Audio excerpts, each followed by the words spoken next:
I've walked a lot of miles looking for this shed. Haven't even walked up to it, and I can see what shed it is. It's the one that had the broken beam there, the 12-pointer. Well, actually we got a little video of him there late last year. Definitely tell that side broke, and actually had some couple of pretty good trail cam pictures off of my horizontal rub setup I had for him. Never really saw him bow season. Well, that's pretty cool. That's the bro calf of the buck we've chased for a couple of years anyway. I think we might have found the other side last year. We found an antler on the ice of a pond, but heavy duty and thick tines. This year he was, he had 2 more points here, and then I think a little point coming on the inside. We definitely broke it off here, but the other side's got 6 typical points on it too, so just a nice 170 type buck, I would say. I think from now on we'll call this buck Heartbreaker, just because he broke the beam off. Sounds like a pretty fitting name for a real impressive buck. So if we see him this summer, we'll know him as Heartbreaker. At Whitetails Inc., we do all the work and don't hunt with outfitters or guides on huge pieces of managed property. We're do-it-yourselfers just like you. We're not professional athletes, but sometimes we feel like professional tree trimmers. We have extremely high standards and only compete with ourselves. I think I just passed about 1,000 inches. We don't have any cool catchphrase. Let's party. Or feel the need to use face paint to fit in. We only use gear that works, and not because somebody's paying us to do so. The only thing that makes us special is our level of dedication. Well, except that Dallas Fort Worth wears a cape and is missing his trigger finger. Welcome to Whitetails Inc.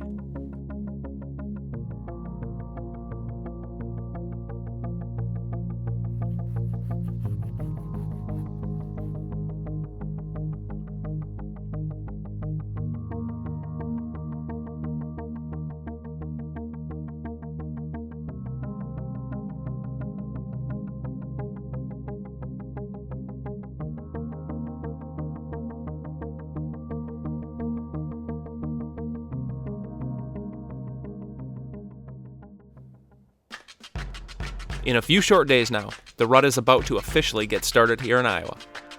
I couldn't think of a better way to celebrate this occasion than with a little Godfather of Whitetails, aka Ted Miller, rough cut action. When editing Ted's story for this past year's DVD, Never Ending Season, it just killed us to have to cut so much incredible whitetail footage. The next several episodes are dedicated to what we all dream of in a deer season. Thanks so much for sharing with us, Ted. You are the man. For sheds again. Made another pretty good find right here. I think it's an antler off a buck that we chased around there last fall and winter.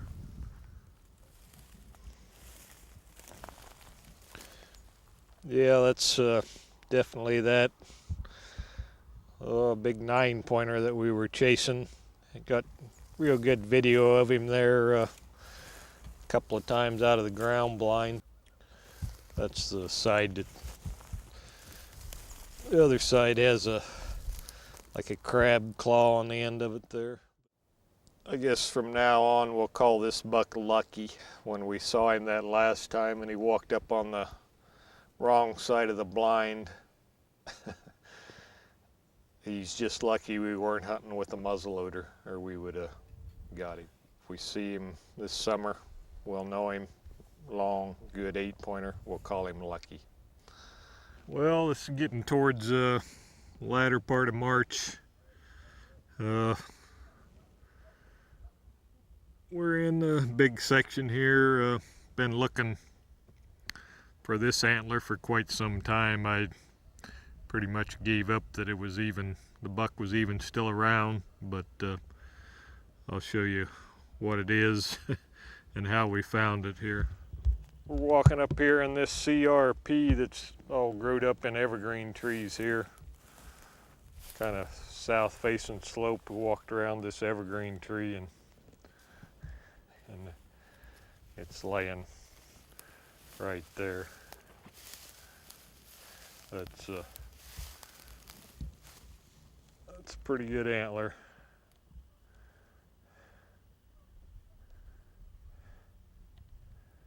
We actually, I know we got the mate, well, we actually found both sides of it last year.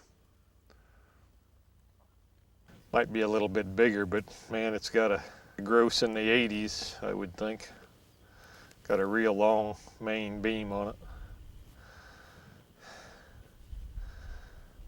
Oh, that's nice to know he's still around. Well, I'll tell you, this is luck, but I just crossed the fence and just got in here, and I swear to God, this antler right here is the first one I saw, and and it's big. We'll walk up and take a look at it here.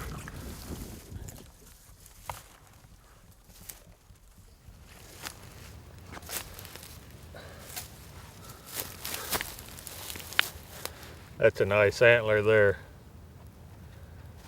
right across the fence into this spot. Couldn't believe it.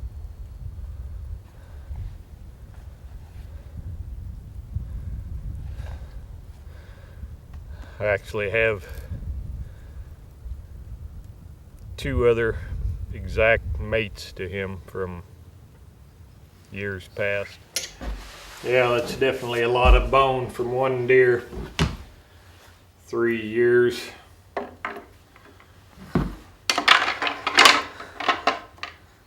That's pretty impressive antlers from one buck. So we've been naming our deer. So I think an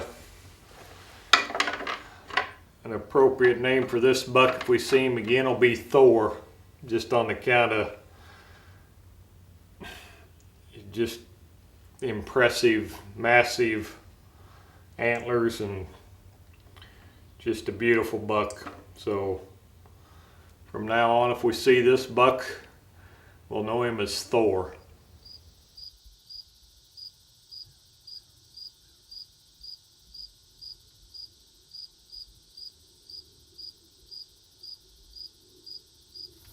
You just got a little video of Fantasyland. That's the big, that big main-framed 8-pointer with a couple of stickers on each G2. He's ways down there, but definitely come right out of where I thought he was. It's pretty cool. That's a big 8-pointer there. So hopefully he'll stick his head back up over that ridge here in a minute. But we got to see him on the hoof anyway.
there's some excitement there.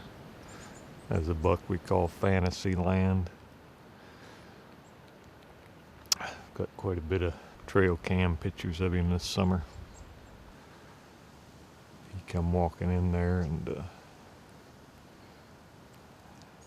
just stopped in the wrong spot. I mean, I had the camera on him, but he was looking like right at me. When I grunted him to stop him, I couldn't draw the bow. Got a little excited there. It's that is a beautiful buck. It's a big 8-pointer with them kickers. Pretty buck. I don't know what I should have done different. Probably something, but we come close there. Just to see a buck like that is that's what you hunt for right there.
Thanks for watching Whitetails Inc. Good luck this fall, be safe out there, and kill a big one. Can your handsaw withstand this kind of abuse?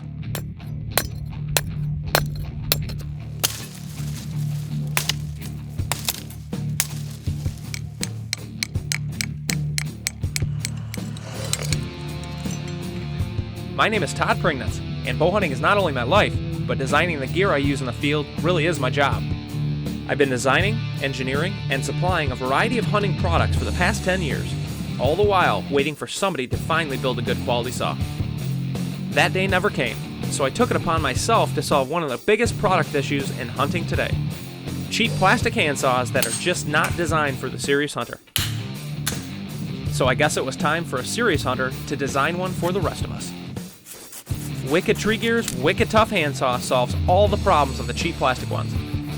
Its foundation for strength is the patent-pending cast aluminum handle design, which is tough as nails and can handle all the abuse you can throw at it. The fail-safe blade lock design is made from hardened steel and designed to eliminate the most common blade lock failure that happens with the top locking style saws. The Wicked Tough saw uses all hardened steel nuts and bolts, so there is no plastic or cheap metal to bend, wear, or break. The Wicked Tough handle is quite possibly the most comfortable handsaw handle ever made. It's designed to fit your hand, not on a pole, and it's not made from cheap plastic. Its non-slip rubber grip is actually molded around the cast aluminum handle to ensure that it will never break off or fail. It's the first of its kind, and you will feel the difference instantly. The handle angle and position are designed to align your wrist with your forearm, which translates into a more comfortable and efficient cut. When it comes to blades, you truly get what you pay for. The Wicked Sharp blade is made to perform. Its heavy gauge, high carbon steel construction is not only wicked sharp, but it's as durable as you can get. It will not bend, break, or bind like so many of the cheap blades on the market. I'm so confident that you will love the way the Wicked saw cuts, that if you don't believe it's the finest cutting saw you've ever used, I'll give you your money back. That's the Wicked Sharp guarantee. The Wicked Tough handsaw comes with a limited lifetime guarantee that ensures it will truly be the last saw you ever buy. For less than the cost of filling up a tank of gas, you can own the saw that'll last forever. Stop wasting your money on junk plastic handsaws and invest in a Wicked Tough saw.